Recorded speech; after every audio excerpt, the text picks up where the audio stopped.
നാരായണ നാരായണ നാരായണ നാരായണ നാരായണ നാരായണ നാരായണ നാരായണ നാരായണ നാരായണ. ഓം നമോ ഭഗവതേ വാസുദേവായ.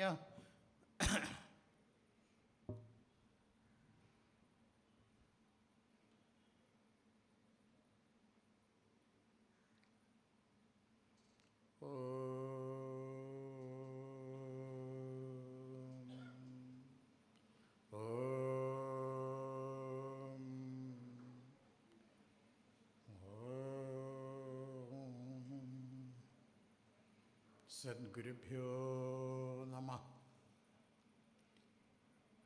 വക്രതുണ്ടമഹാകായ സൂര്യകോടിസമപ്രഭ നിർവിഘ്നം കുരു മേ ദേവ സർവകാര്യേഷു സർവദാ. ഓം യാ കുന്ദേന്ദുതുഷാരഹാരധവള യാ ശുഭ്രവസ്ത്രാവൃത യാ വീണാവരദണ്ഡമണ്ഡിതകര യാ ശ്വേതപത്മാസന യാ ബ്രഹ്മാച്യുതശങ്കരപ്രഭൃതിഭി ദേവൈ സദാ പൂജിത സാ മാം പാതു സരസ്വതീ ഭഗവതി നിശേഷജാഡ്യാപക സരസ്വതീ നമസ്തുഭ്യം വരദേ കാമരൂപിണി വിദ്യാരംഭം കരിഷ്യാമി സിദ്ധിർഭവതു മേ സദാ. സരസ്വതീ നമസ്തുഭ്യം വരദേ കാമരൂപിണി വിദ്യാരംഭം കരിഷ്യാമി സിദ്ധിർഭവതു മേ സദാ. ഓം പരാശക്തി നമ. ഓം പരാശക്തി നമ. ഗുരുവായൂരപ്പ ശരണം. നാരായണം നാരായണം പത്മഭുവം വസിഷ്ഠം ശക്തിം ച തത്പുത്രപരാശരം ച വ്യാസം ശുഗം ഗൗഡപദം മകാന്തം ഗോവിന്ദയോഗീന്ദ്രമതാസ്യ ശിഷ്യം ശ്രീശങ്കരാചാര്യമതാസ്യ പത്മ പാദം ച ഹസ്താമലകം ച ശിഷ്യം തം തോടകം വാർത്യകാര്യമന്യം അസ്മദ്ഗുരും സന്തതമാനതോസ്മി. ബ്രഹ്മാനന്ദം പരമസുഗതം കേവലം ജ്ഞാനമൂർത്തിം ദ്വന്ദ്വാതീതം ഗഗനസദൃശം തത്വമസ്യാദിലക്ഷ്യം ഏകം നിത്യം വിമലമചലം സർവധീ സാക്ഷ്യഭൂതം ഭാവാതീതം ത്രിഗുണരഹിതം സദ്ഗുരും തം നമാമി. മാതൃദേവോ ഭവ പിതൃദേവോ ഭവ ആചാര്യദേവോ ഭവ ശ്രീ ആഗമാനന്ദസ്വാമിയേ നമഃ. ഗുരുവായൂരപ്പ ശരണം. എല്ലാ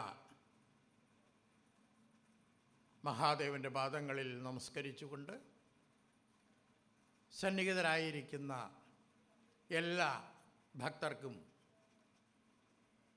പാദ നമസ്കാരം അർപ്പിച്ചുകൊണ്ട് ഗുരുവായൂരപ്പ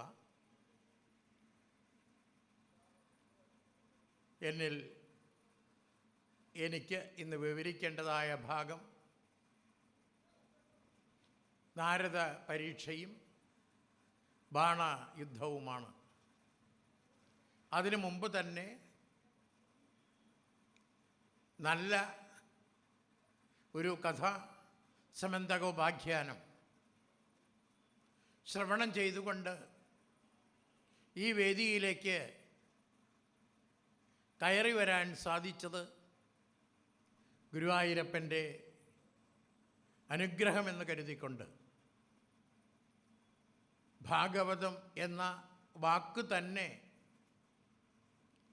കലിയുഗത്തിൽ ഈശ്വര ചിന്തയില്ലാതെ ഈശ്വരനിൽ അർപ്പിക്കാതെ ഒരു കർമ്മവും ചെയ്തു കഴിഞ്ഞാൽ പൂർണ്ണമാകില്ല എന്ന് ആ സകല കർമ്മങ്ങളും യാതൊന്നു കൺമതതു നാരായണ പ്രതിമ യാതൊന്നു കേൾപ്പതതു നാരായണ ശ്രുതികൾ യാതൊന്നു ചെയ്വതതു നാരായണർച്ചനകൾ യാതൊന്നതൊക്കെ എല്ലാം ആ ഹരിയുടെ പാദത്തിൽ സമർപ്പിക്കുന്ന കർമ്മങ്ങൾക്ക് മാത്രമേ കലിയുഗത്തിൽ വിജയമുള്ളൂ പ്രസക്തിയുള്ളൂ. ലോകഹിതം മമ കരണീയം. സമന്തക ഉപാഖ്യാനത്തിൽ പ്രഭാഷകൻ ഉദ്ധരിച്ച പോലെ ഈശ്വരൻ നമുക്ക് തരുന്നത് നമുക്ക് മാത്രമുള്ളതല്ല, എല്ലാവർക്കും. ലോകഹിതം മമ, ഈ ലോകത്തിൻ്റെ നന്മയ്ക്ക് വേണ്ടി കൂടിയാണ് എന്ന് ധരിച്ചുകൊണ്ട് പ്രവർത്തിക്കണമെങ്കിൽ നമുക്ക് ഭൗതികവും ശാസ്ത്രീയവും ആയ വിജ്ഞാനത്തോടു കൂടി ആധ്യാത്മിക ജ്ഞാനം കൂടി ഉണ്ടായാലേ മതിയാവൂ. ആ ആത്മജ്ഞാനം, ആത്മബോധം ഉണ്ടാകണമെങ്കിൽ വളർന്നു വരുന്ന കുട്ടിക്കാലം മുതലുള്ള കുട്ടികൾക്ക് ഈ ജ്ഞാനപ്പാനയും ഹരിനാമകീർത്തനം പോലെയുള്ള മലയാളികൾക്ക് ആർക്കും മനസ്സിലാക്കാൻ പാകമുള്ള ആ ജ്ഞാനപ്പാനയിലൂടെയും ഹരിനാമകീർത്തനത്തിലൂടെയും അവർ വളർന്നു വന്ന് അവർ പതുക്കെ ഭാഗവതത്തിലേക്കും ആ മറ്റുള്ള ഗ്രന്ഥങ്ങളിലേക്കും 18 പുരാണങ്ങളിലേക്കും കടന്നു വരുമ്പോൾ നമ്മുടെ പൈതൃകം മനസ്സിലാക്കാൻ സാധിക്കൂ. ഇന്ന് എന്തുകൊണ്ടാണ് പുതിയ തലമുറ വിദ്യാഭ്യാസം കഴിഞ്ഞ ഉടൻ തന്നെ നമ്മുടെ ഭാരതത്തിൽ നിന്ന് രക്ഷപ്പെടണം എന്ന വാക്ക് പറയാൻ കാരണം? ബ്രിട്ടീഷുകാർ ഇവിടെ നിന്ന് പോയിട്ട് 100 കൊല്ലത്തോളമായി, അല്ലെങ്കിൽ 100 കൊല്ലത്തോളം 99 കൊല്ലം അവർ ഭരിച്ചെങ്കിലും അവർ തന്നതായ അതിനെ നമ്മൾ പിന്തുടർന്നു പോകുന്നത് കൊണ്ടാണ് നമ്മുടേതായ പൈതൃകമാകുന്ന 2 ഇതിഹാസങ്ങൾ നമ്മുടെ കുട്ടികൾക്ക് നമ്മൾ പഠിപ്പിക്കുന്നുണ്ടോ, പാഠ്യവിഷയമാക്കുന്നുണ്ടോ? 4 വേദങ്ങൾ, അത് ഏതെല്ലാമാണ്? ആ വേദങ്ങളിൽ അടങ്ങിയിരിക്കുന്ന മന്ത്രങ്ങൾ എത്രയാണ് എന്നെങ്കിലും നമ്മൾ അറിഞ്ഞിരിക്കണ്ടേ? 6 ശാസ്ത്രങ്ങൾ.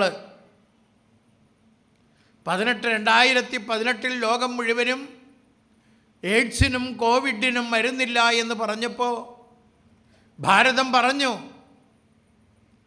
പതഞ്ജലിയുടെ യോഗശാസ്ത്രയിൽ ഏതൊരു ബാലനോ ബാലികയോ യുവാവോ യുവതിയോ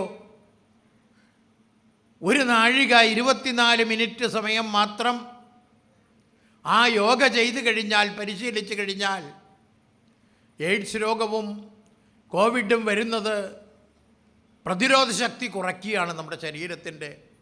ഈ പ്രതിരോധ ശക്തി കൂട്ടാനുള്ള ഏക മാർഗം 1 ദിവസം 1 നാഴിക 24 മിനിറ്റ് യോഗ ചെയ്താൽ ലോകം മുഴുവനും ഔഷധമില്ല എന്ന് പറഞ്ഞപ്പോൾ പതഞ്ജലിയുടെ 6 ശാസ്ത്രങ്ങളിൽ പതഞ്ജലിയുടെ യോഗശാസ്ത്രയിൽ അതിന് ഔഷധം കണ്ടെത്തി. യോഗയാണ്.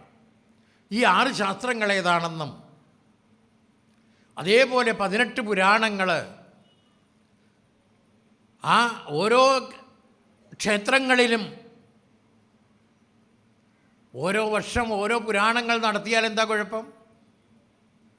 ആ 18 പുരാണങ്ങളിൽ മദ്വയ ഭദ്വയ ഭത്രയ വചതുഷ്ടയ അനാപലിംഗ കൂസ്ക പുരാണാനി പൃഥക് പൃഥക്.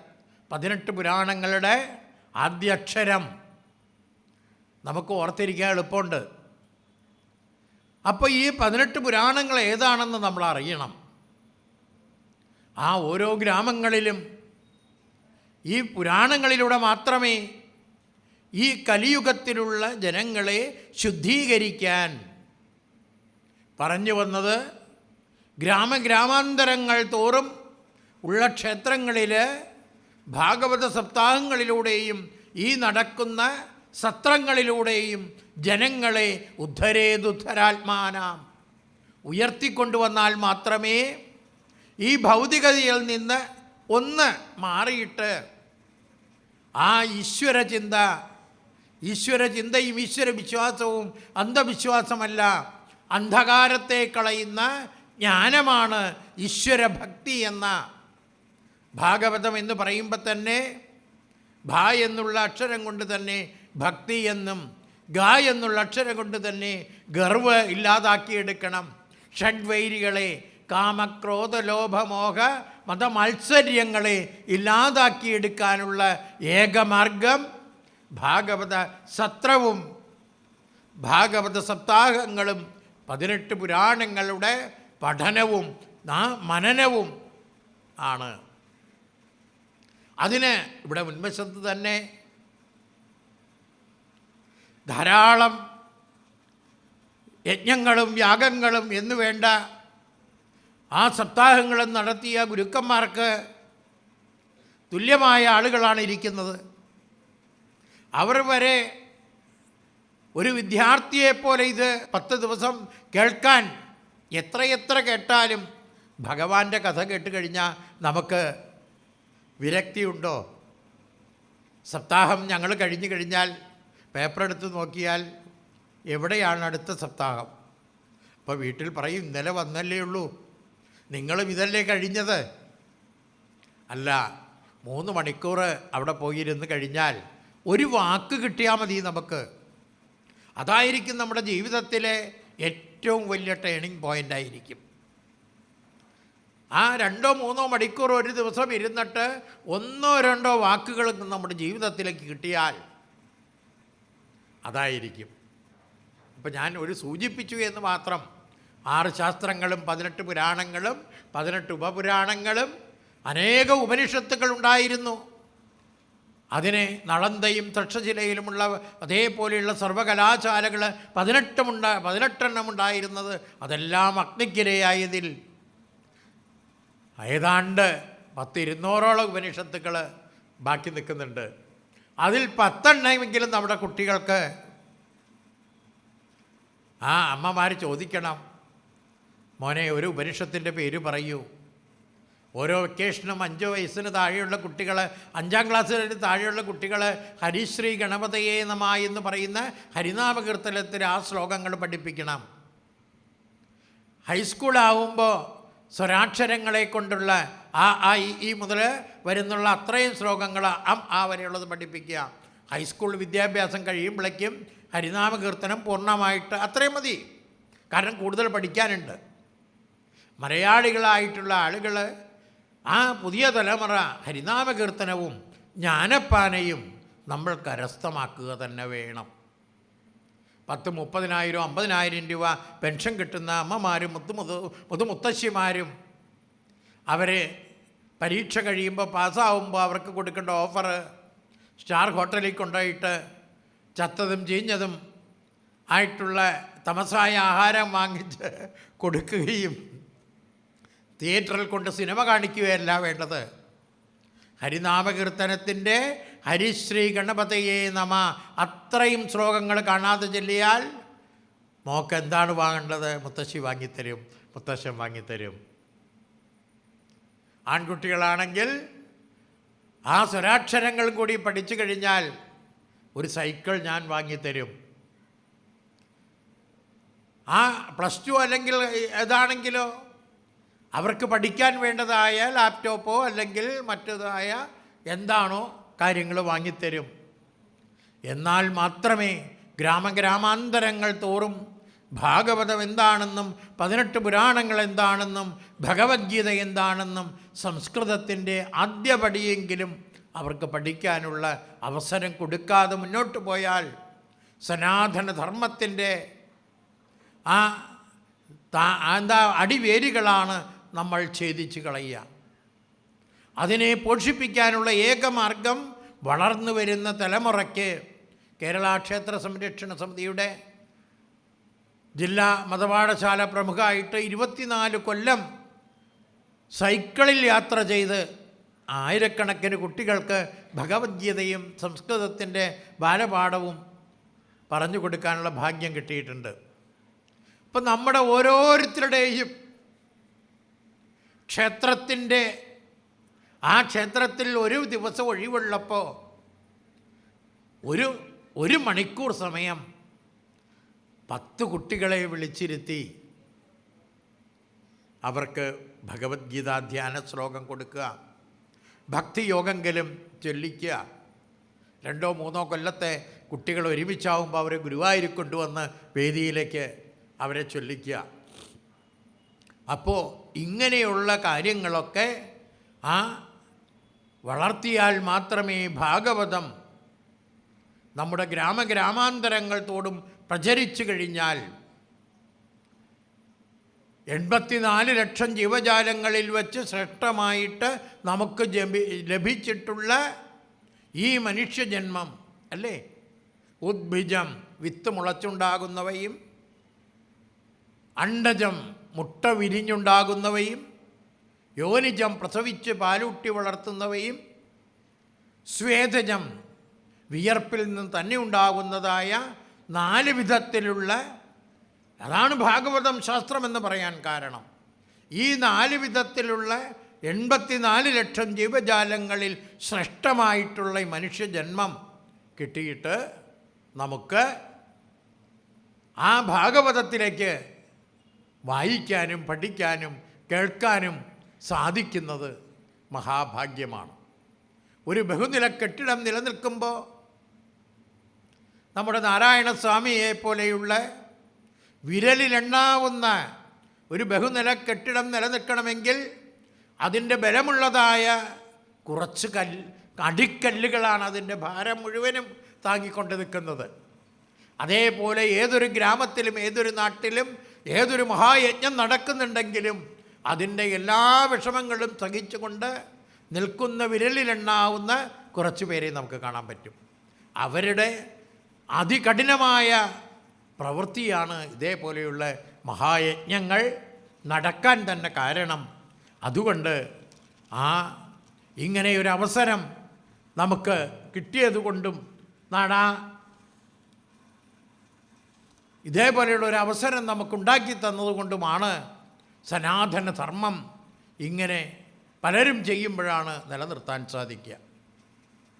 അപ്പോൾ വിഷയത്തിലേക്ക്, ഭാഗവതത്തെക്കുറിച്ചും നമ്മൾ ചെയ്തുകൊണ്ടിരിക്കുന്നതും ചെയ്യേണ്ടതുമായ കാര്യങ്ങളൊന്ന് സ്മരിച്ചുകൊണ്ട് നമ്മൾ നാരദ പരീക്ഷ അല്ലേ, ഭൂമിയുടെ ദുഃഖം സഹിക്കാനാവാതെ സജ്ജനങ്ങളും ഭൂമിദേവിയും പ്രാർത്ഥിച്ച് ദേവകീ നന്ദനായിട്ടുള്ള ശ്രീകൃഷ്ണൻ ഉണ്ണിക്കണ്ണൻ ഭൂമിയിലേക്ക് വന്നു, ഗുരുവായൂരപ്പൻ അല്ലേ. ജനിച്ച നാൾ മുതൽ തന്നെ ധർമ്മത്തെ സംരക്ഷിക്കാൻ വേണ്ടിയിട്ട് യഥാഹി എവിടെയാണോ അധർമ്മം വരുന്നത് അതിനെ മുഴുവനും ഇല്ലാതാക്കാൻ വേണ്ടിയിട്ട് പൂതന മുതൽ മോക്ഷം കൊടുത്തുകൊണ്ട് അനേകം അധർമ്മികളെ മുഴുവനും ഇല്ലായ്മ ചെയ്തുകൊണ്ട് ഉണ്ണിയായിരിക്കുമ്പോൾ തന്നെ കാളിയൻ്റെ പത്തിയിൽ നൃത്തമാടി ജലം അമൃതാണ്, അത് പാഴാക്കരുത്, അത് വേസ്റ്റുകൾ വലിച്ചെറിയാനുള്ളതല്ല എന്ന് 5000-ലധികം വർഷങ്ങൾക്ക് മുമ്പ് ഉറക്കെ പ്രഖ്യാപിച്ച ഉണ്ണിക്കണ്ണൻ അല്ലേ. ഇന്നിപ്പോൾ അങ്ങനെയാണോ? കുളങ്ങളും കിണറുകളും വേസ്റ്റ് കൊണ്ട് നിറയ്ക്കുക. ഭഗവാൻ പറഞ്ഞു, കാളിയനോട് പറഞ്ഞു, നീ ഇവിടെ നിന്ന് പോകണം, ഈ ജലം അമൃതാണ്, ഈ ഇല പൊഴിഞ്ഞു നിൽക്കുന്ന വൃക്ഷങ്ങൾക്ക് വരെ നിൻ്റെ വിഷശക്തി കൊണ്ട്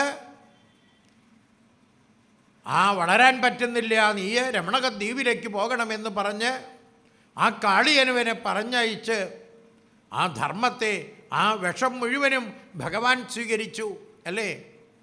അമൃത് കടഞ്ഞെടുക്കാനായിട്ട് പാലാഴി കടഞ്ഞുകൊണ്ടിരിക്കുമ്പോൾ പൊങ്ങി വന്നതായ ഹലാഹലം എങ്ങനെയാണോ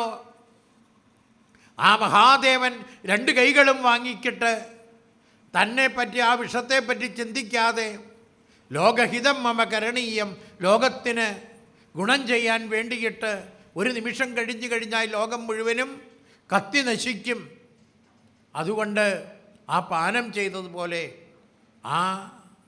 കാളിന്തി നദിയിലെ വിഷാംശം മുഴുവനും സ്വീകരിച്ചുകൊണ്ട് ഭഗവാൻ അനീതി മുഴുവൻ ഇല്ലാതാക്കിക്കൊണ്ട് കംസനെ വരെ വധിച്ച് ഗൃഹസ്ഥാശ്രമം സദ്ഗുരുവിനെ കണ്ടെത്തി 64 കലകളും പഠിച്ച് എന്താ ചെയ്തത്? ഗൃഹസ്ഥാശ്രമ ജീവിതത്തിലേക്ക് പുരുഷോത്തമനായ ഒരു വ്യക്തി ഒരു പുരുഷൻ, പുരുഷോത്തമൻ എന്താണ് ചെയ്യേണ്ടതെന്ന്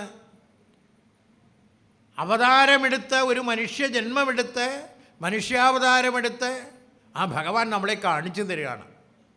പുരുഷാർത്ഥങ്ങളനുസരിച്ച് ധർമ്മം, അർത്ഥം, കാമം, മോക്ഷം എന്ന ബ്രഹ്മചര്യം, ഗാർഹസ്ഥം, വാനപ്രസ്ഥം, സന്യാസം എന്ന ചതുരാശ്രമങ്ങളിലൂടെ കടന്നുപോയിട്ട് ഓരോ കാലഘട്ടത്തിലും ആശ്രമധർമ്മങ്ങൾ അനുഷ്ഠിച്ചുകൊണ്ട് മുന്നോട്ട് പോകണം എന്ന് കാണിച്ചു തരിക. അങ്ങനെ ഗൃഹസ്ഥാശ്രമം നടത്തിക്കൊണ്ടിരിക്കുന്ന സമയത്ത് ഭഗവാൻ മക്കളായി, മക്കളുടെ മക്കളായി ധർമ്മം സംരക്ഷിച്ചു കൊണ്ടിരിക്കുന്ന കാലഘട്ടത്തിൽ അതാ ഇവിടെ നരകാസുരൻ എന്ന് പറയുന്നതായ അസുരൻ എന്താണ്, മറ്റുള്ളവരിൽ നിന്ന് ലഭിക്കുന്ന എല്ലാം അവരെ പരാജയപ്പെടുത്തിക്കൊണ്ട് ആ ദേവമാതാവാകുന്ന അതിഥിയുടെ വരെ കുണ്ടലങ്ങൾ മോഷ്ടിക്കപ്പെട്ടു.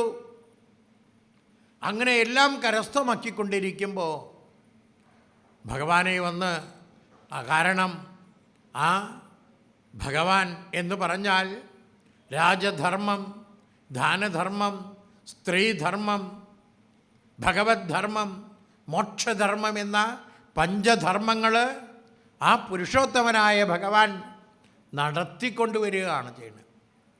ആ ഭഗവാന്റെ അടുത്ത് വന്ന് പറഞ്ഞു. മാത്രമല്ല ആ നാട്ടിലുള്ള എണ്ണിയാൽ തീരാത്ത 16,000 എന്ന് പറയുന്നുള്ളൂ, ഒരു സംഖ്യ പറയുന്നേ ഉള്ളൂ, അനേകം ആ കന്യകമാരെ മുഴുവനും തടങ്കിൽ പാർപ്പിച്ചിരിക്കുകയാണ്. ദൂതൻ മുഖേന അറിയിച്ചപ്പോൾ ഇതിനൊരു പരിഹാരം കണ്ടേ മതിയാകൂ എന്ന് തീർച്ചപ്പെടുത്തിക്കൊണ്ട് ആ ഭഗവാൻ അതാ നരകാസുരനുമായിട്ട് ഘോരമായ യുദ്ധത്തിൽ കിടങ്ങുകളെ ഭേദിച്ചുകൊണ്ട് ആ ഓരോ കിടങ്ങിലും തന്നെ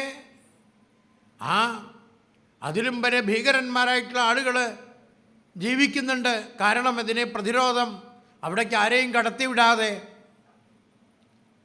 അതിനെയൊക്കെ ഭഗവാൻ അതിജീവിച്ചുകൊണ്ട് അതാ ഘോരമായിട്ടുള്ള നരകാസുരനുമായ യുദ്ധമുണ്ടായി. ആ യുദ്ധത്തിൽ വെച്ച് നരകാസുരനെ വധിക്കപ്പെട്ടു.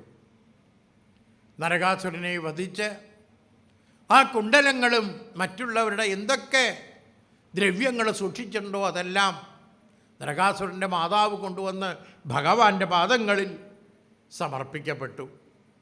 ഭഗവാൻ അത് ആരുടെയൊക്കെയാണോ, ഇപ്പം സമന്തകം തന്നെ കണ്ടില്ലേ, അതിൻ്റെ ആർക്കാണത്,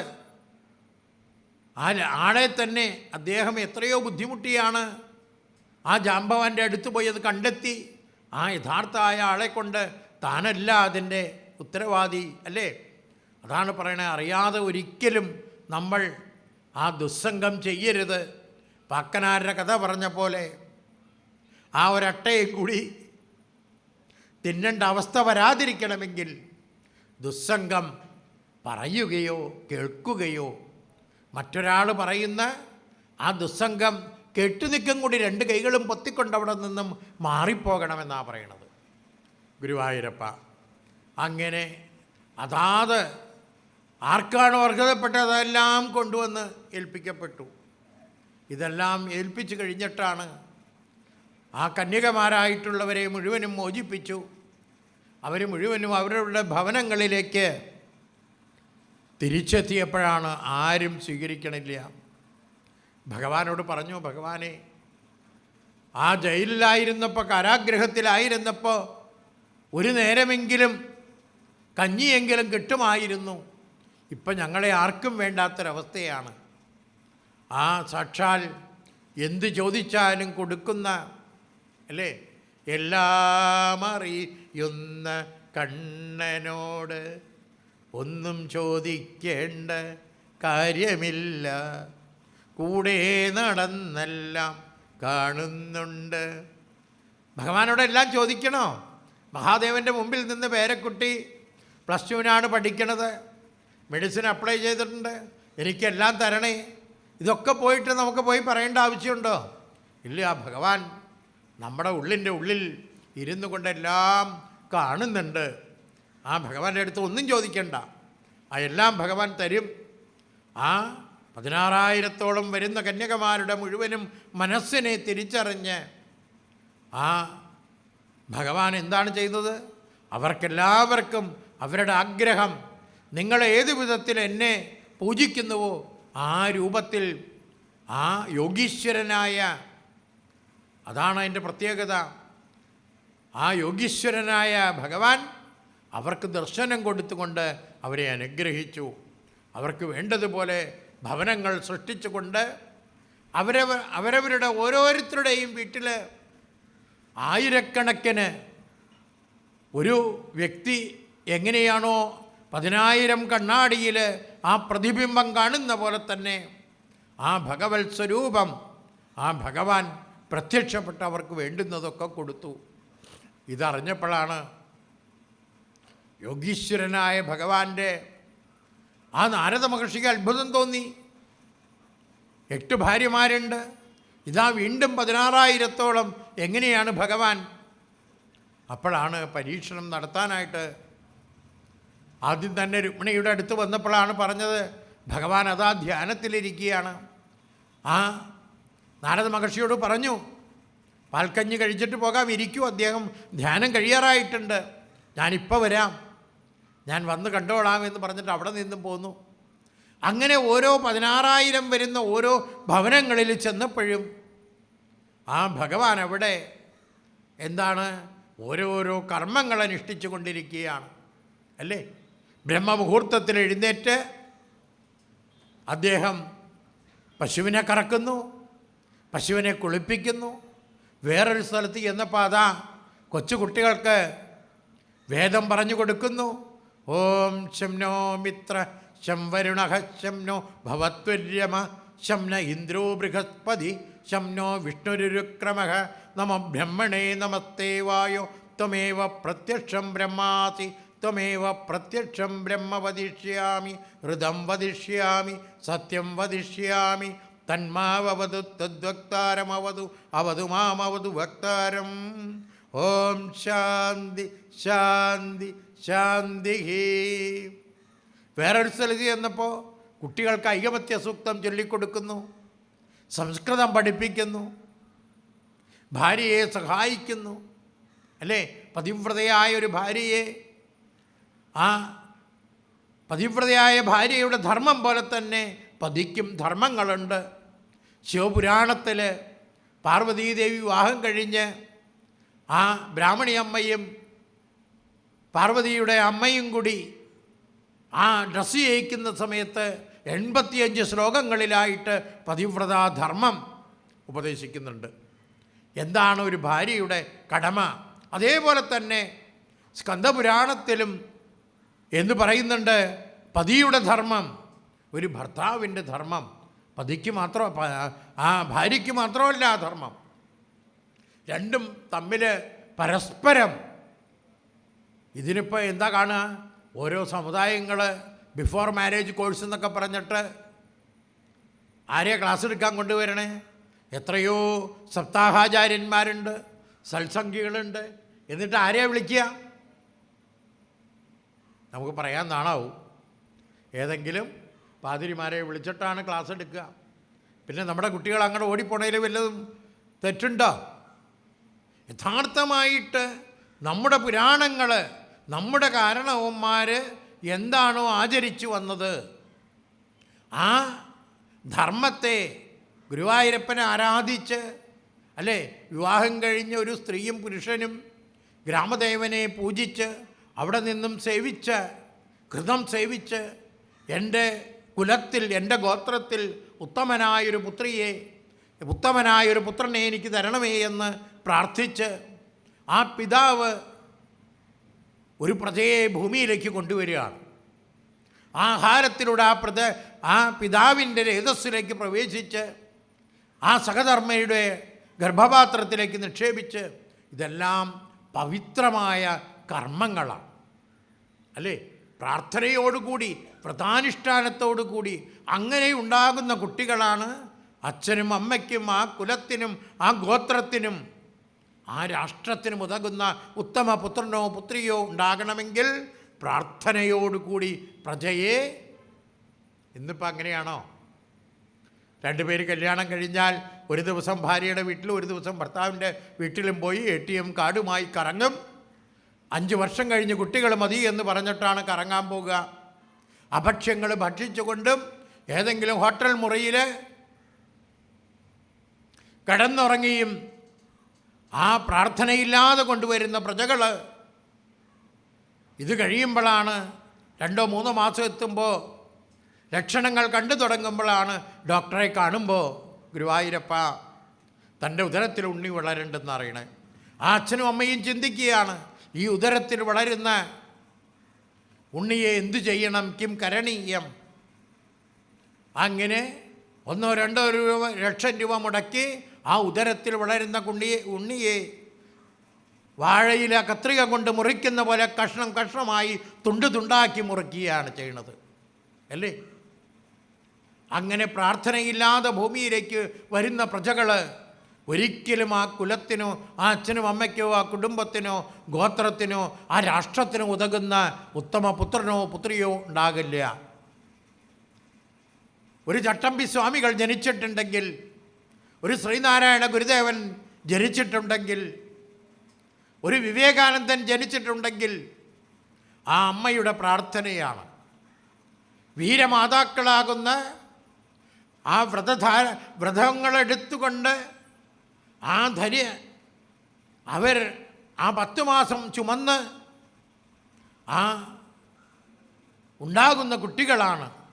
അതാണ് ആ നരേന്ദ്രൻ, ആ ചട്ടമ്പി സ്വാമികൾ, ശ്രീനാരായണ ഗുരുദേവൻ, ആഗമാനന്ദ സ്വാമികൾ, ഇതേപോലെ എത്രയെത്ര ഋഷീശ്വരന്മാർക്ക് തുല്യമായ വ്യക്തിത്വങ്ങൾ ഉണ്ടായിട്ടുണ്ടെങ്കിൽ അതിൻ്റെയൊക്കെ ചരിത്രം പരിശോധിച്ചാൽ അതിൻ്റെ പുറകിൽ കാണാൻ സാധിക്കും വീരമാതാക്കളുടെയും പിതാക്കന്മാരുടെയും ആ വ്രതനിഷ്ഠയോടു കൂടിയുള്ളതായ ജീവിതം. അതേപോലെ തന്നെ നരേന്ദ്രൻ്റെ ഒരു കഥയും കൂടി ഓർമ്മിക്കുകയാണ്. കൊച്ചുകുട്ടിയായിരുന്നപ്പോൾ വെയിലത്തിരുന്ന് കളിക്കുമ്പോൾ കുതിരവണ്ടിയിൽ വന്ന പിതാവ് വെയിലത്തിരിക്കുന്ന കുട്ടികൾ പറഞ്ഞ് കളിക്കാറുണ്ട്, ഞാനാരാവണം. നരേന്ദ്രൻ്റെ അച്ഛൻ അവിടെ നിന്നു. നരേന്ദ്രൻ്റെ അടുത്ത് വന്നപ്പോൾ ആ കുട്ടി പറഞ്ഞു, ഞാൻ വലുതായി വരുമ്പോൾ ഒരു കുതിരക്കാരനാകും. ആ സമയത്ത് അച്ഛൻ ആ കുട്ടിയെ തൂക്കിയെടുത്ത് നല്ല പ്രഹരം കൊടുത്തു. ഉറക്ക കരയുന്ന കുട്ടി, അമ്മ ഓടി വന്നു, മോനെന്തിനാ കരയുന്നത്? അച്ഛൻ ഞാൻ കുതിരക്കാരനാകുമെന്ന് പറഞ്ഞിട്ടാണ് കരയണത്. മോൻ കരയണ്ട, മോൻ കുതിരക്കാരനായിക്കോളൂ. ചെവിയിൽ അമ്മ പറഞ്ഞു കൊടുത്തു. കുട്ടിയുടെ കരച്ചിൽ നിർത്തി. ഒരു കാര്യം കൂടി അമ്മ പറഞ്ഞു, അമ്മ ഒരു കുതിരക്കാരനെ കാണിച്ചു തരും. വീട്ടിലെ എല്ലാ പണിയും കഴിഞ്ഞ് രാത്രി അമ്മയുടെ അടുത്തിരുന്നു കൊണ്ട് ആ ഉണ്ണി 5 വയസ്സ് മാത്രം പ്രായമുള്ളതായ ആ കുട്ടി നരേന്ദ്രൻ കുതിരക്കാരനെ അമ്മ കൊണ്ടുപോയി പൂജാമുറിയിൽ കാണിച്ചു കൊടുത്തു.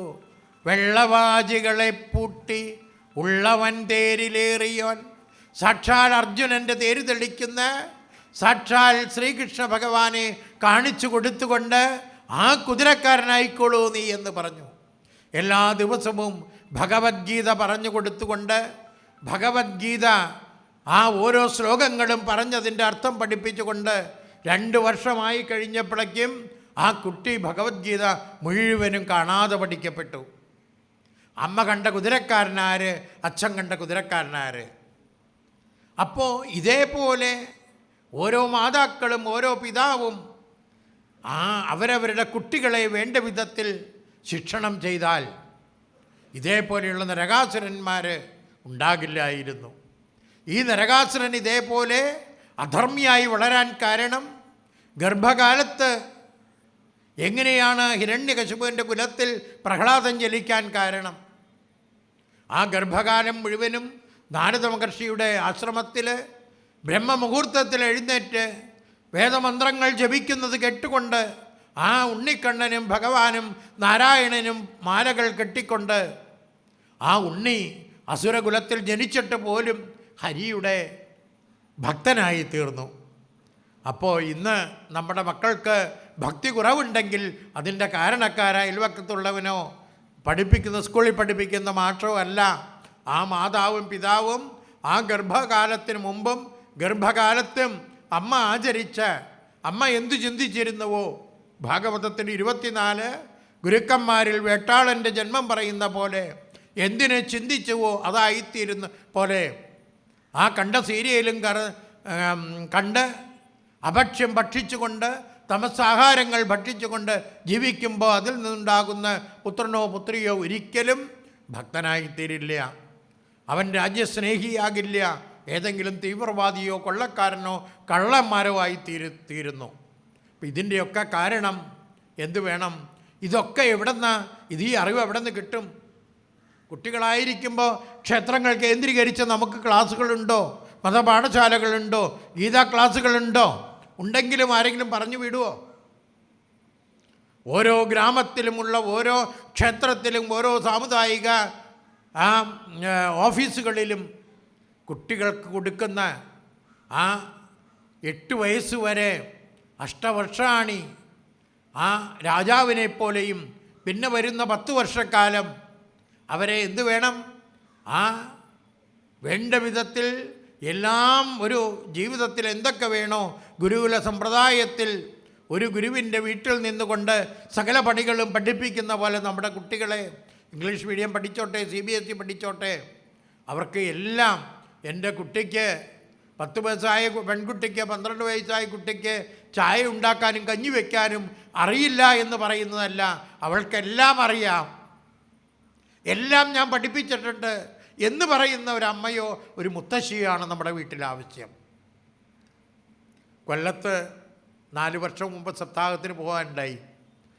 അവിടെ ചെന്നപ്പോൾ ഒരു മുത്തശ്ശി സ്കൂളിൽ നിന്ന് റിട്ടയർഡായ ടീച്ചറാണ്. എല്ലാവർക്കും ലഡ്ഡു വിതരണം ചെയ്യുക. ഞാൻ പറഞ്ഞു എനിക്ക് തന്നപ്പോൾ എനിക്ക് ലഡ്ഡുവിനോട് വലിയ താല്പര്യമില്ല. അപ്പോൾ പറഞ്ഞത് എന്താണെന്ന് ചോദിച്ചു. ഞാൻ പറയാം. അവസാനം ഉച്ചയ്ക്ക് ഊണ് കഴിഞ്ഞ് ആലിൻ്റെ ചൊട്ടിയിരുന്നപ്പോൾ മുത്തശ്ശി വന്ന് പറയുക, സീരിയലിലൊരു സ്ത്രീ ഒരു കഥാപാത്രം പ്രസവിച്ചതിൻ്റെ 150 ലഡ്ഡു കൊണ്ടുവന്ന് സപ്താഹത്തിൽ വിതരണം ചെയ്തു. ഗുരുവായൂരപ്പ. അപ്പോൾ പറഞ്ഞു വന്നത് നാരായണ ജപിക്കേണ്ട അമ്മമാരും മുതുമുത്തശ്ശിമാരും മുത്തശ്ശന്മാരും അത്രയും ആ നാമം ജപിക്കുന്ന സമയത്തേക്ക് നമ്മൾ ഈ സപ്താഹം കേട്ടിരിക്കുന്ന ആ ഒരാളുടെ വീട്ടിലും 6 മണി മുതൽ 7:30 വരെയുള്ള സമയം അത് ഓഫ് ചെയ്യണം. ഒരിക്കലും ഓൺ ചെയ്യരുത്. നാരായണ ജപിക്കണം. പഠിക്കാനും കുട്ടികൾ ആ സമയത്ത് പഠിക്കണ്ട, അവർ നാരായണ ജപിക്കട്ടെ, ഹരിനാമകീർത്തനം ജപിക്കട്ടെ. ആ ഒരു വലിയൊരു മാറ്റം നമുക്കുണ്ടാക്കിയെടുക്കേണ്ടി ഇരിക്കുന്നു. അങ്ങനെ ആ 16,000 വരുന്ന ഭവനങ്ങളിലും നാരദ മഹർഷികൾ പരീക്ഷണം നടത്തിക്കഴിഞ്ഞപ്പോഴാണ് മനസ്സിലായി, അല്ലേ, ആ ഭഗവാന്റെ വൃന്ദാവനത്തിൽ വെച്ച് അനേകം ഗോപന്മാരെയും ഗോക്കളെയും ആ ബ്രഹ്മാവ് മോഷ്ടിച്ചു കൊണ്ടുപോയി. ഭഗവാന് യോഗീശ്വരനായ ഭഗവാൻ ഒന്ന് കണ്ണടച്ച് ധ്യാനിച്ചതേയുള്ളൂ. തൻ്റെ ഗോക്കളും ഗോപന്മാരും എവിടെയുണ്ടെന്ന് മനസ്സിലാക്കിയ ഭഗവാൻ അത്രയും അതേ രൂപമുള്ള ഏറ്റവും പാല് കൂടുതലുള്ളതായ പശുക്കളെയും ഗോപന്മാരെയും സൃഷ്ടിച്ച് അവസാനം ബ്രഹ്മാവ് ഗോക്കളെ കുളിപ്പിച്ചും ചാണം വാരിയും പുല്ല് പറിച്ചും സൃഷ്ടിക്ക് സമയമില്ലാതായി തീർന്നു. ഗുരുവായൂരപ്പ, അല്ലേ? അപ്പോൾ അവസാനം എന്താണ്ടായത്? ആ ബ്രഹ്മാവ് തന്നെ സ്തുതിക്കുകയാണ് ഭഗവാനെ, ക്ഷമിക്കണേ, അങ്ങ് ക്ഷമിക്കണേ. ഗർഭകാലത്ത് ആ അമ്മയുടെ ഉദരത്തിൽ കിടക്കുന്ന ഉണ്ണി എത്രയോ തവണ ആ അമ്മയുടെ വയറ്റിൽ ചവിട്ടിയിട്ടുണ്ട്, ഇല്ലേ? ശ്ലോകത്തിൽ പറയുന്നു, ഏതെങ്കിലും അമ്മ ആ കുട്ടിയെ തല്ലാറുണ്ടോ, പ്രാകാറുണ്ടോ? അതൊരാനന്ദമായി. അപ്പോൾ ആ അമ്മ ക്ഷമിച്ചതുപോലെ അമ്മയുടെ ഉദരത്തിൽ ചവിട്ടിയപ്പോൾ അമ്മ എങ്ങനെയാണോ ക്ഷമിച്ച പോലെ, അല്ലയോ ഭഗവാനെ, ഈ എന്നോട് ക്ഷമിക്കണേ എന്നാണ് ബ്രഹ്മാവ്. ഇവിടെയും എല്ലാ നാരദ പരീക്ഷയും എല്ലാം കഴിഞ്ഞ് നാരായണ യോഗീശ്വരനായ ഭഗവാന്, അല്ലേ, എത്ര യോഗേശ്വര കൃഷ്ണോ ആ യോഗീശ്വരനായ ഭഗവാൻ ആരാണോ ആ ഭഗവാനെ പൂജിക്കുന്നത്, അനന്യ ചിന്തയന്തോ മാം യേ ജന പര്യുപാസതേ തേഷാം നിത്യാഭിയുക്താനാം യോഗക്ഷേമം വഹാമ്യഹം. ഒരു ഭക്തൻ്റെ ഇച്ഛ എന്താണോ, ആഗ്രഹം എന്താണോ, എല്ലാം ഭഗവാൻ, എല്ലാം അറിയുന്ന കണ്ണൻ എല്ലാം നടത്തി തരും. അങ്ങനെ ആ നാരദ മഹർഷികൾക്ക് മനസ്സിലായി. നാരായണ ജപിച്ച് ആ മനസ്സുകൊണ്ട് ആ ഭഗവാന്റെ പാദങ്ങളിൽ നമസ്കരിച്ചു. ഗുരുവായൂരപ്പാ ശരണം. അത് കഴിഞ്ഞ് ഇനി അടുത്തതായിട്ട് ബാണാസുരൻ്റെ കഥയാണ്. ബാണാസുരൻ ഭക്തനായിരുന്നു. നാരായണ ഏറ്റവും ആരുടെ കുലത്തിലാണ് ജനിച്ചത്? നാരായണായ നമ ഹിരണ്യകശിപുവിൻ്റെ ആ കുലത്തിൽ ജനിച്ച ഹിരണ്യകശിപുവിൻ്റെ മകൻ്റെ മകനായിട്ടുള്ള പ്രഹ്ലാദൻ്റെ മകനായിട്ടുള്ള മഹാബലിയുടെ ആ അനേകം പുത്രന്മാരിൽ പുത്രനാണ് ആര്? ആ സാക്ഷാൽ ബാണൻ. ബാണൻ കാര്യം എത്രയൊക്കെ ആണെങ്കിലും ഒരു ഭക്തൻ തന്നെയായിരുന്നു. അനേകം പുത്രന്മാരിലും വച്ച് ശ്രേഷ്ഠനായിട്ടും മൂത്തവനുമായിട്ടുള്ള ബാണൻ മഹാദേവനെയാണ്, നമ്മുടെ സാക്ഷാൽ മഹാദേവ ക്ഷേത്രത്തിൻ്റെ മുമ്പിൽ ഇരുന്നു കൊണ്ടാണ് സത്രം നടക്കുന്നത്. ആ മഹാദേവനെ ഭക്തിയോടെ ശ്രീരുദ്രം നിത്യേന ജപിക്കുമായിരുന്നു.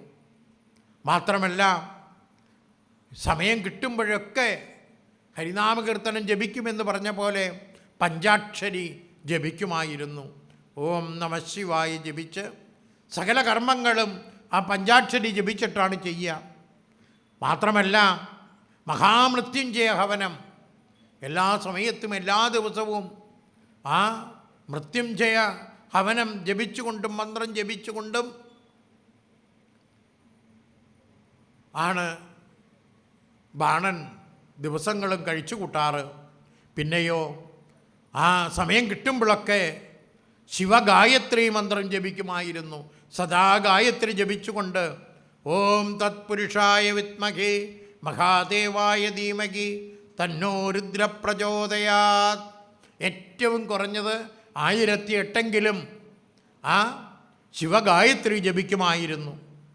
പിന്നെ കിട്ടുന്ന സമയമോ സദാ ശിവധ്യാനം ചെയ്ത് കരചരണകൃതം വാ കായജം കർമ്മജം വാ ശ്രവണനയനജം വാ മാനസം വാ പരാതം വിഹിതമഭിഹിതം വാ സർവമേതക്ഷമസ്വ ജയ ജയ കരുണാബ്ധേ ശ്രീ മഹാദേവശംഭോ. സദാശിവനെ മഹാദേവനെ ധ്യാനിച്ച് അങ്ങനെ എപ്പോൾ നോക്കിയാലും ആഹാരം കഴിക്കുന്നവരെ പഞ്ചാക്ഷരി ജപിച്ചിട്ടാണ് മഹാദേവനിൽ നിന്ന് അനുഗ്രഹം നേടി 1000 കൈകളാണ് ആ കൊടുത്തത്. ഇങ്ങനെയൊക്കെ ആണെങ്കിലും ഷഡ്വൈരികളാകുന്ന ഞാനെന്ന ഭാവം, കാമക്രോധലോഭ മോഹമത മാത്സര്യങ്ങളാകുന്ന ഞാനെന്ന ഭാവം അദ്ദേഹത്തിന് പോയിട്ടില്ലായിരുന്നു. അദ്ദേഹം പറഞ്ഞു, മഹാദേവ, എനിക്ക് 1000 കൈകൾ കിട്ടിക്കഴിഞ്ഞാൽ ഞാൻ ആരോടാണ് യുദ്ധം ചെയ്യുക? ഒരേ സമയത്ത് ആ 500 അമ്പും വില്ലും ഉപയോഗിക്കാൻ വരെ ഞാൻ ശക്തനാണ്. എനിക്ക് ആരാണ് എന്നോട് എതിരിടാനുള്ളത്? മഹാദേവൻ അത്ഭുതപ്പെട്ടു. എൻ്റെ ഭക്തനായിട്ടുള്ള ആൾ ഇത്രയും ക്ഷിപ്രഗോപി പോലെ തന്നെ ക്ഷിപ്രപ്രസാദിയായിട്ടുള്ള മഹാദേവൻ ഇത്രയും വരം കൊടുത്തിട്ട് പോലും അതിൻ്റെ നന്മയെ കണ്ടെത്താൻ, അപ്പോഴാണ് ആ മഹാദേവനും ദേവന്മാരൊരുമിച്ച് ചേർന്നുകൊണ്ട് ഒരു പ്രശ്നം വന്നാൽ നമ്മളെന്താ വീട്ടിൽ ചെയ്യുക? എല്ലാവരും അച്ഛനും അമ്മയും മക്കളും ബന്ധുമിത്രാദികളും ഐകമത്യ സൂക്തം പറയും പോലെ സംഗച്ഛത്വം സംവദത്വം സംവോമനാംസി ജാനതാം. ഭക്തരായിട്ടുള്ളവരെല്ലാവരും ഒരുമിച്ച് ചേരുവിൻ. സംവദത്വം, ഉള്ളു തുറന്ന് സംസാരിക്കുവിൻ. സംവോമനാംസി ജാനതാം, പ്രശ്നങ്ങൾ അവതരിപ്പിച്ച് അതിൻ്റെ വരും വരായികകളെ മനസ്സിലാക്കി വേണ്ടതും വേണ്ടാത്തതും തിരിച്ചറിഞ്ഞ് വേണ്ടാത്തതിനെ ഉപേക്ഷിച്ച് വേണ്ടതിനെ സ്വീകരിക്കുവിൻ. അപ്പോഴാണ് ഇവൻ്റെ അഹങ്കാരം ഇല്ലാതാക്കാൻ എന്താണ് മാർഗം? ചിരിച്ചുകൊണ്ട് വിഷ്ണു ഭഗവാൻ മുള്ളുകൊണ്ട് തന്നെ മുള്ളടിപ്പിക്കാനുള്ള ഭാഗം വേണ്ട വിധത്തിൽ നമുക്കത് വേണ്ടത് ചെയ്യാം എന്നുള്ള രീതിയിൽ നാരായണ നാരായണ നാരായണ നാരായണ നാരായണ ഓം നമോ ഭഗവതേ വാസുദേവായ. ഒരു ഭക്തന് വേണ്ടതായ നല്ല ഗുണങ്ങൾ അല്ലേ? ഏതു സർവാണി കർമാണി മയി സന്യസ്യ. സർവകർമ്മങ്ങളും ഭഗവാന്റെ പാദങ്ങളിൽ, ഞാനല്ല ഇത് ചെയ്യുന്നത്, എല്ലാം ഭഗവാൻ എന്നെക്കൊണ്ട് ചെയ്യിക്കുന്നു എന്ന ഭാവത്തിൽ കർമ്മമനുഷ്ഠിക്കുന്നവൻ ആരാണോ ആ ഭക്തനെയാണ് എനിക്കിഷ്ടമെന്നാണ് ഗുരുവായൂരപ്പൻ പറഞ്ഞത് ഭഗവത്ഗീതയിൽ അല്ലേ? സന്നിയമ്യേന്ദ്രിയഗ്രാമം സർവത്ര സമബുദ്ധയ. നാരായണ പഞ്ചേന്ദ്രിയങ്ങളെയും കർമ്മേന്ദ്രിയങ്ങളെയും അന്തർമുഖമാക്കിക്കൊണ്ട് ഭഗവാന്റെ പാദാദികേശം അല്ലേ? സൂര്യസ്പർദ്ധികിരീടം ഊർധ്വതിലകം നാരായണീയം പറയുന്ന പോലെ അല്ലേ? ആ ഓരോ താരുണ്യാരംഭരമ്യം, ആ യുവത്വത്തിലേക്ക് കടക്കുന്ന രൂപത്തിലുള്ളതായ ഭഗവാന്റെ ആ കിരീടം വച്ചതും ആ ചുരുണ്ടതായ മിനുമിനുത്തതായ മുടിയോടുകൂടിയ ആ മുടികളും ആ രൂപത്തെ പദാതികേശത്തെ ധ്യാനിക്കണം. അതാണ്. മാത്രമല്ല നമ്മുടെ മനസ്സിനെ ഭഗവാനിലേക്ക് ചേർത്ത് നിർത്തണം. അപ്പോൾ ഇതിനെന്താണ് വേണ്ടത്? ഒരു ഭക്തന് വേണ്ട ലക്ഷണങ്ങളൊന്നും ബാണനിൽ കണ്ടില്ല. അപ്പോഴാണ് അങ്ങനെ ഇരിക്കുമ്പോൾ ഗൃഹസ്ഥാശ്രമ ധർമ്മം നടത്തുന്നതായിട്ടുള്ള എടുത്തു പറയുന്നു. ആ ബാണൻ്റെ കൊട്ടാരത്തിൽ ഗൃഹസ്ഥാശ്രമ ജീവിതം നയിക്കുന്ന ഭാര്യയും കുട്ടികളുമൊക്കെയുള്ള ആ തൻ്റെ മകള് ബാല്യം കഴിഞ്ഞ് കൗമാരം കഴിഞ്ഞ് യുവതിയായി തീർന്നു. അപ്പോഴാണ് യുവതിയായിട്ടുള്ള ആരാണ് ഉഷ എന്ന് പറയുന്ന മകള് അർദ്ധരാത്രിക്ക് സ്വപ്നം കാണുകയാണ് ചെയ്യുന്നത് അല്ലേ? ആ സ്വപ്നം കണ്ടു ഒരു മഞ്ഞ പട്ടുടുത്തതായ അതിസുന്ദരനായിട്ടുള്ള ഒരു യുവാവുമായിട്ട് രമിക്കുന്നതായിട്ട് സ്വപ്നം കാണുകയാണ് ചെയ്തത്. അടുത്ത ദിവസം തൻ്റെ ഏറ്റവും ഇഷ്ടപ്പെട്ട തോഴിയാകുന്ന തൻ്റെ മന്ത്രിയുടെ മകളാകുന്ന ചിത്രലേഖയെ വിളിച്ച് എല്ലാ രഹസ്യങ്ങളും പറഞ്ഞു. എനിക്കുണ്ടായ അനുഭവം ഇതുവരെ ഇങ്ങനെ ഒരു അനുഭവം ഉണ്ടായിട്ടില്ല. അതുകൊണ്ട് അഷ്ടസിദ്ധികളുള്ളതായ ചിത്രലേഖ വിചാരിച്ചാൽ ഇതിനൊരു പരിഹാരം കാണാൻ പറ്റും. എന്താ വേണ്ടത്? എനിക്ക് ആ യുവാവ് ആരാണെന്ന് എനിക്ക് കാണിച്ചു തരണം. പല പല പടങ്ങളും വരച്ചു കൊടുത്തു. അതൊന്നുമല്ല, അവസാനം ദ്വാരകയിൽ ഉറങ്ങിക്കിടക്കുന്നതായ ആ പ്രദ്യുപ്നൻ്റെ മകനായിട്ടുള്ള അനിരുദ്ധൻ്റെ യുവാവായ അതിസുന്ദരനായിട്ടുള്ള രൂപം വരച്ചു കൊടുത്തു. ഇഷ്ടത്തോടുകൂടി ആ രൂപം വാങ്ങിക്കൊണ്ട് തൻ്റെ ശയനഗൃഹത്തിലേക്ക് ഓടിപ്പോയി.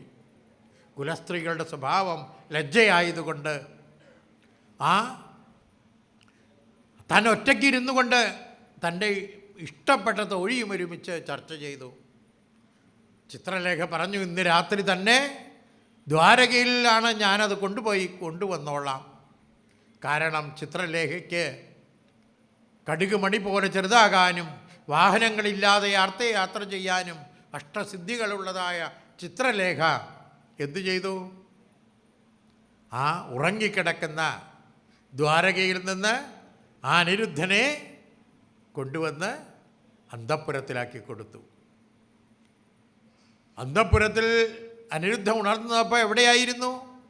ഉഷയുടെ ശയനഗ്രഹത്തിലാണ്. ഉണ്ടായ കാര്യങ്ങളെല്ലാം പറഞ്ഞു കൊടുത്തു. അങ്ങനെ 2-3 മാസക്കാലം സുഖമായി അവിടെ വസിക്കപ്പെട്ടു. അന്തഃപുരത്തിൽ രഹസ്യമായ ചർച്ചയായി. ഉഷയുടെ ശാരീരിക സ്വഭാവത്തിൽ മാറ്റം വന്നിരിക്കുന്നു. വിവാഹം കഴിഞ്ഞൊരു സ്ത്രീകളിക്ക് സ്ത്രീകൾക്കുണ്ടാകുന്ന മാറ്റങ്ങളൊക്കെ ബാഹ്യമായിട്ട് അവളിൽ കണ്ടു തുടങ്ങി. ബാണൻ്റെ ഭാര്യ രഹസ്യമായിട്ടുള്ള വിവരമറിഞ്ഞു. ബാണനെ അറിയിക്കപ്പെടുന്നു. ബാണൻ വന്ന് അന്തഃപുരത്തിൽ നോക്കിയപ്പോഴാണ് തൻ്റെ മകള് അതിസുന്ദരനായിട്ടുള്ള ഒരു യുവാവും ഒരുമിച്ച് ചതുരംഗം കളിച്ചു കൊണ്ടിരിക്കുന്ന യുവാവിനെ കാണാൻ സാധിച്ചു. ബാണൻ അത്ഭുതപ്പെട്ടു. 7 കിടങ്ങുകൾ ബാണൻ്റെ കൊട്ടാരത്തിൽ എത്തിച്ചേരാൻ 7 കിടങ്ങുകൾ കടന്നിട്ട് വേണം. ചെളി കൊണ്ടുള്ളതും അഗ്നി കൊണ്ടുള്ളതും കാട്ടുമൃഗങ്ങൾ നിറഞ്ഞതുമായ ഇതൊക്കെ ഭേദിച്ചുകൊണ്ട് ഇവൻ എങ്ങനെ വന്നു? ഇവൻ സാധാരണക്കാരനല്ല. നാരായണ ഇവനുമായി യുദ്ധം ചെയ്യാൻ ആലോചിച്ചിട്ട് വേണം. പക്ഷേ വലിയ പടയോടുകൂടി വന്ന് ഇവരുമായിട്ട് യുദ്ധം ചെയ്തു. അങ്ങനെ ഇരിക്കുമ്പോഴാണ് ദ്വാരകയിൽ ചർച്ച വന്നു. ഭഗവാന്റെ പേരക്കുട്ടിയെ കാണാനില്ല. ഗുരുവായൂരപ്പ അങ്ങനെ അന്വേഷിച്ചപ്പോഴാണ് ബാണൻ ബന്ധസ്ഥനാക്കിയിരിക്കുകയാണ്. അങ്ങനെ അവിടെ നിന്നും ആ ബലരാമനും കൂട്ടരും ഭഗവാനും ഘോരമായ യുദ്ധത്തിൽ വരുന്നു. ആ അതിശക്തമായ യുദ്ധം ചെയ്യപ്പെട്ടു. തൻ്റെ 1000 കൈകൾ ഭഗവാൻ തൻ്റെ സുദർശന ചക്രം എടുത്തുകൊണ്ട് അഹങ്കാരിയും അജ്ഞാനിയുമായ ആ ബാണൻ്റെ കരങ്ങൾ ഓരോന്ന് ഛേദിക്കപ്പെട്ടു. ഗുരുവായൂരപ്പ ആ ഉഷ ഓടി വന്ന് ആ സാക്ഷാൽ ഭഗവാന്റെ പാദങ്ങളെ കെട്ടിപ്പിടിച്ചുകൊണ്ട് പാദ നമസ്കാരം ചെയ്തുകൊണ്ട് അപേക്ഷിച്ചു, ഇതിൻ്റെയൊക്കെ കാരണം ഞാനാണ്. എൻ്റെ പിതാവിനെ വധിക്കരുത്. എൻ്റെ പിതാവിന്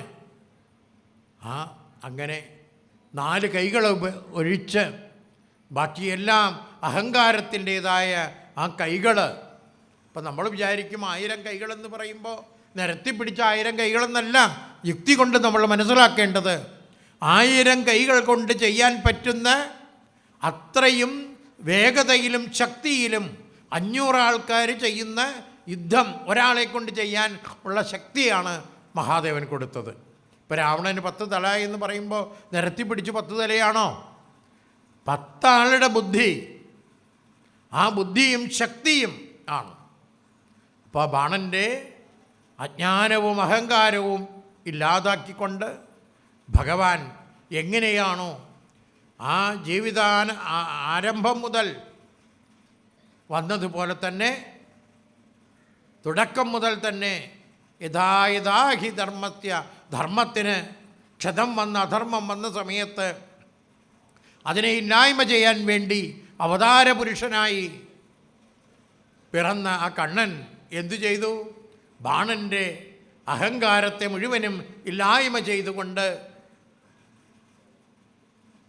അതിനുശേഷം ആ ബാണൻ്റെ പേരക്കുട്ടിയെ ഭഗവാന്റെ പേരക്കുട്ടിക്ക് വിവാഹം ചെയ്ത് കൊടുക്കപ്പെട്ടു. അങ്ങനെ നാരായണ നാരായണ നാരായണ നാരായണ ഓം നമോ ഭഗവതേ വാസുദേവായ ഓം നമോ ഭഗവതേ വാസുദേവായ ഓം നമോ ഭഗവതേ വാസുദേവായ നാരായണായ നമഃ.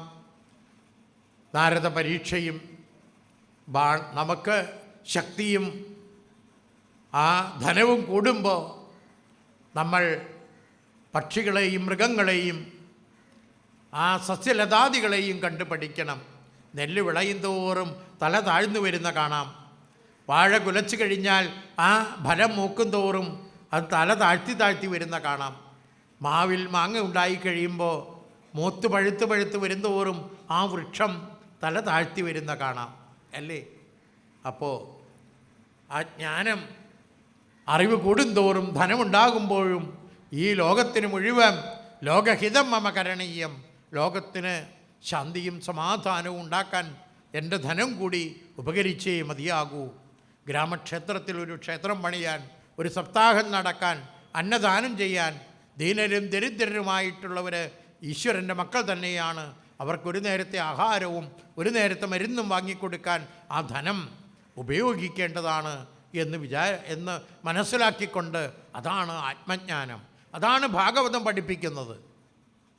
അപ്പം അതുകൊണ്ട് നമ്മൾ ഭാഗവതം കയ്യിലെടുക്കുന്നവർ പരസ്പര സ്നേഹത്തോടു കൂടിയും ആ ലോകഹിതം മമ കരണീയം, ഈ ലോകത്ത് ഭാരതത്തിൽ മാത്രമല്ല ലോകത്തിൽ മുഴുവനും ധർമ്മത്തെ ചൂണ്ടിക്കാണിക്കാൻ, ധർമ്മത്തെ സംരക്ഷിക്കാൻ ഭാഗവതത്തിനെ സാധിക്കൂ, നാരായണീയത്തിനെ സാധിക്കൂ, സനാതന ധർമ്മത്തിനെ സാധിക്കുകയുള്ളൂ എന്നുറക്കെ പ്രഖ്യാപിച്ചുകൊണ്ട് നമ്മുടെ ഓരോ ഗ്രാമക്ഷേത്രങ്ങളിലും ആ വളർന്നു വരുന്ന കൊച്ചുകുട്ടികൾക്ക് സംസ്കൃതവും ഭഗവത്ഗീതയും ഭാഗവതവും പഠിപ്പിക്കാൻ നമ്മൾ മുന്നോട്ട് വരണം.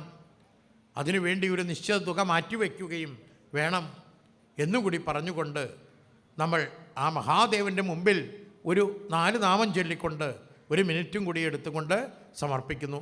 എല്ലാവരും ഓം നമ ശിവായ എന്ന് ഏറ്റുചൊല്ലണം. ചൊല്ലുക ചൊല്ലുക പാവന മന്ത്രം. ഓം നമ ശിവായ. ചൊല്ലുക ചൊല്ലുക പാവന മന്ത്രം, അല്ലലകറ്റും ഉത്തമ മന്ത്രം, ചൊല്ലുന്നോരെ ഉയർത്തും മന്ത്രം, വില്ലുദളത്തിനു പുളകിത മന്ത്രം, പഞ്ചാക്ഷരിയെന്നോതും മന്ത്രം, പഞ്ചാമൃതവും തോൽക്കും മന്ത്രം, സന്താപത്തെ മുടിക്കും മന്ത്രം, കേശവനോതും അത്ഭുത മന്ത്രം,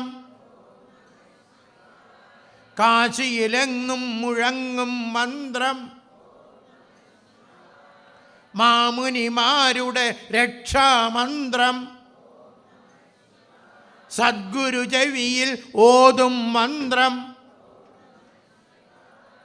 ഭഗവാനകമേ വാഴും മന്ത്രം,